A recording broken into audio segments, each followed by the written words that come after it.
few of us had the opportunity to go out to places like Columbia University and stand with the Jewish community against this global rise of anti-Semitism that's going on. Much of the rise of anti-Semitism is connected to the current war that's going on. And one of the claims that we heard over and over again was that Israel is committing genocide.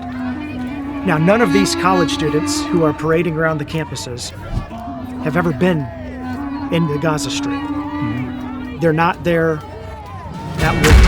But you have. You've been in there for months. Is Israel committing genocide?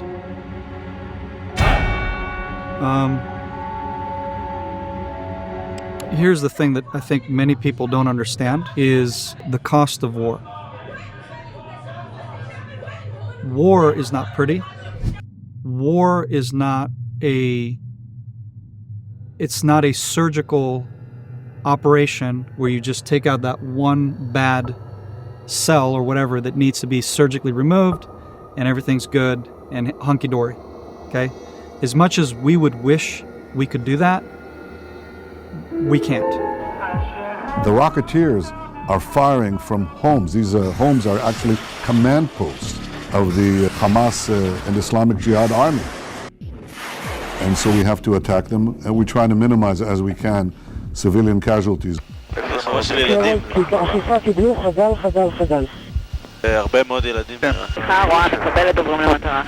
military in the world can surgically remove the bad guys, especially when the bad guys embed themselves within civilian population, and then topple that with the civilian population is aiding and assisting the bad guys.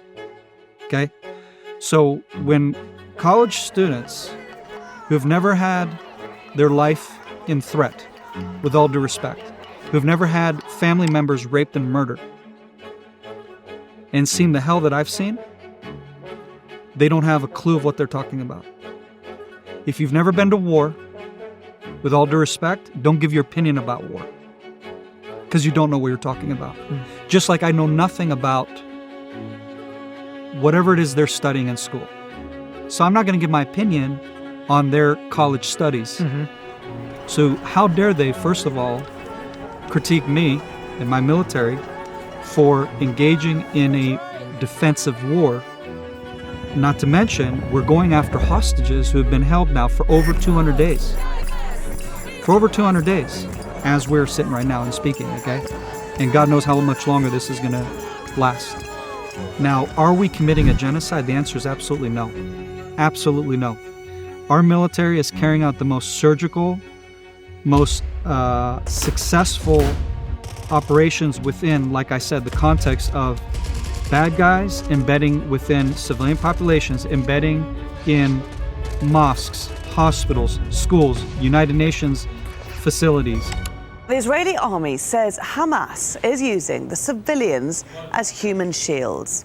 Now here, we've got some video that's been released by the Israeli military, and it shows an airstrike on Gaza. Israeli forces first fire that warning shot, saying this allows people to leave the building. And you can see people fleeing here. But then we see people running back towards the building that's just been targeted. Now, the Israeli military says that this is Hamas telling people to go onto the roof so that they can then be used as human shields. The civilians are being killed. But there's no denying, is it? There's no denying, sorry to interrupt, but there is no denying that Hamas is firing from the Gaza Strip, and we all know that this is a very heavily populated area. So why is Hamas firing from within a civilian population that is then liable to be targeted? Bad guys embedding within civilian populations, embedding in mosques, hospitals, schools, United Nations facilities, United Nations employees. Have you witnessed that yourself? Yes, aiding and assisting the terrorists.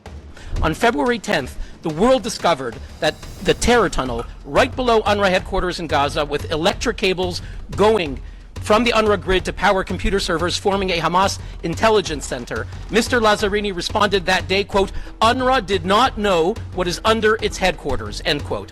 Really? because on February 2nd, the Wall Street Journal reported, quote, in 2014, part of the parking lot at UNRWA headquarters in Gaza began sinking, likely from a Hamas tunnel dug beneath. No one knew what was causing the collapse, a former UNRWA official said, quote, but everyone knew. I repeat, everyone knew. When it was revealed numerous UNRWA employees took part in the massacre of October 7th, which you just heard about, Lazzarini and his surrogates claimed it's just a few bad apples. Really? In September 2011, Su'ail al-Hindi, chair of the UNRWA staff union, principal of a boys' school, was suspended for his role with Hamas. He was a member of the Hamas Politburo with Yahya Sinwar. In response, the entire UNRWA staff in Gaza, 8,000 teachers and school principals, went on strike to support him. UNRWA is rotten to the core. Thank you. United Nations, yes, aiding and assisting the terrorists. Yes, giving them their vehicles, their resources, you name it. Do you think that's because Hamas is threatening those people or because they're complicit with Hamas's goals? I think it's both. From my experience with Hamas, their only power is through intimidation, fear, and so on. But at the same time, the hatred within the Palestinian Gazan community towards Jews is so fueled that Hamas doesn't have to work very hard to get them to assist the Jew hatred, the Israel hatred, and to assist them in fighting against the IDF. Is that because it's being taught at an early age? It's exactly it. So every home I've entered, there's terrorist paraphernalia, flags of Hamas, mugs, coffee mugs with the Aqsa Brigade and this brigade and whatever brigade, textbooks of children. If 6 Jews go to the synagogue to pray and you kill 2, what are you left with? Like, this is their how they teach math. Cartoons like Mickey Mouse. Kill the Jew, rape the Jew, take their land. This land is going to be ours. Die as a martyr. This video is airing on the Hamas-run television station, appearing while children are home on summer recess. The dialogue encourages parents to, quote, teach the children that their death will bring glory and victory. Perhaps the most famous scene from the children's show, a Mickey Mouse look-alike being beaten to death by an Israeli. But there are concerns both inside and outside Palestine about the long-term effects this will have on young minds.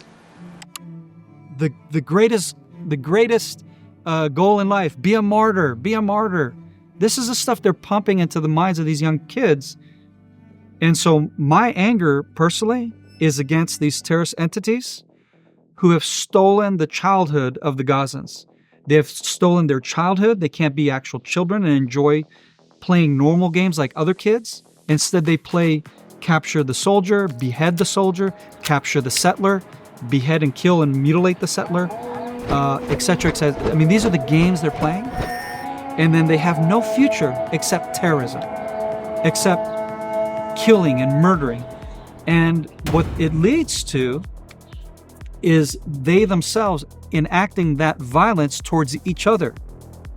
So it's not just on us. When there are no Jews to kill, they're killing each other, raping, doing horrible things, stealing, you name it. It's living a life of hell. And so that's what we've experienced. That's what we've witnessed. That's what we've seen. That's what we've heard from the prisoners of war that have been interrogated.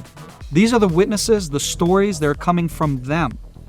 It's not just me saying it, but I'm also saying this is what I've witnessed. I've witnessed the reality of what they live in. Yeah. And it's a living hell. I mean, can you imagine, for example, in a bedroom, a girl's bedroom, there's a terror tunnel right under her bed. Would you let your daughter sleep above a terror tunnel for terrorists? I wouldn't. My daughter is as far away of that kind of hell as humanly possible. Because I'm a defender. I'm a father. I take care of my family. I keep the threat as far away from my family. That's what real fatherhood and real men do. Sure. These men are acting like devils. And they're doing unhuman things. immediately after the massacre of October the 7th, it seemed like Israel had the world's support. Yeah. World leaders all over the place were giving sympathies. Some of them came to Israel, visited the sites, and so forth. But as the weeks went by, we saw a change.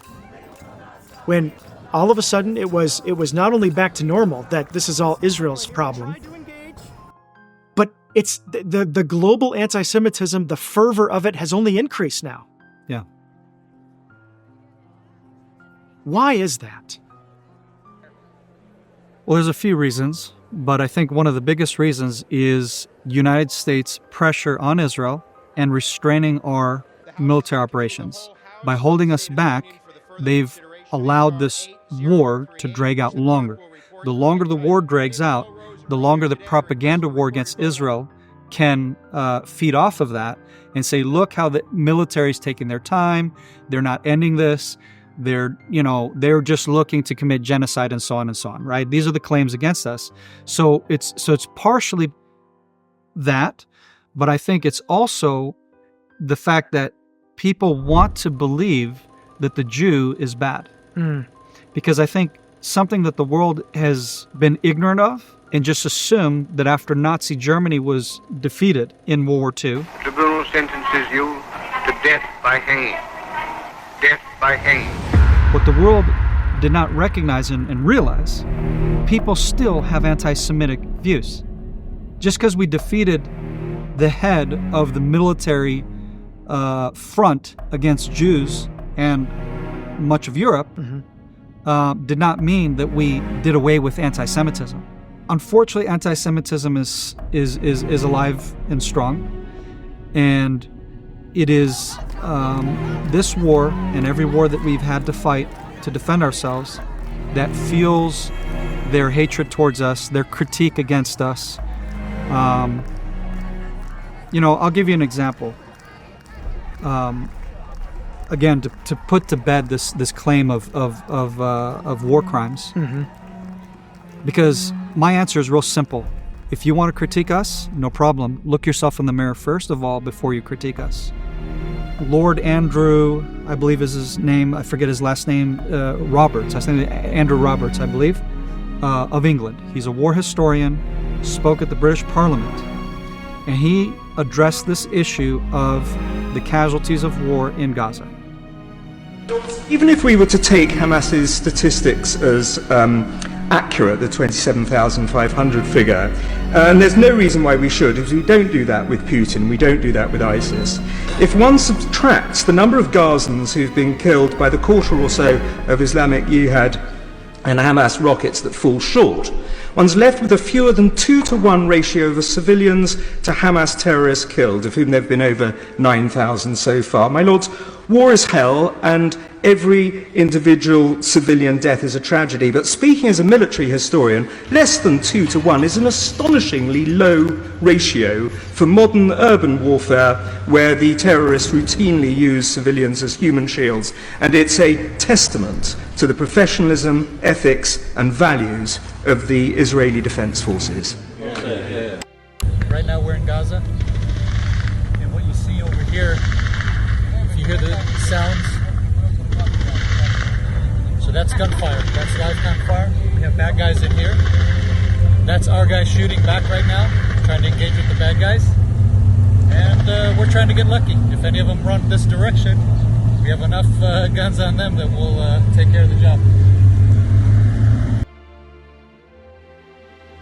Within an urban environment, in the type of war that Israel is fighting against Hamas, and like I pointed out, with Hamas embedded in civilian towns and terror tunnels coming out of homes and so on and so on and so forth, within all that context of what we're fighting in, the surgical war that Israel is doing is, there's no numbers like that anywhere, not U.S. forces, not England, not Sweden or Norway or any Western nation that has fought in Afghanistan or Iraq have those numbers. In other words, our numbers are better than Western numbers in the 20-year war in Afghanistan, Iraq, and so on.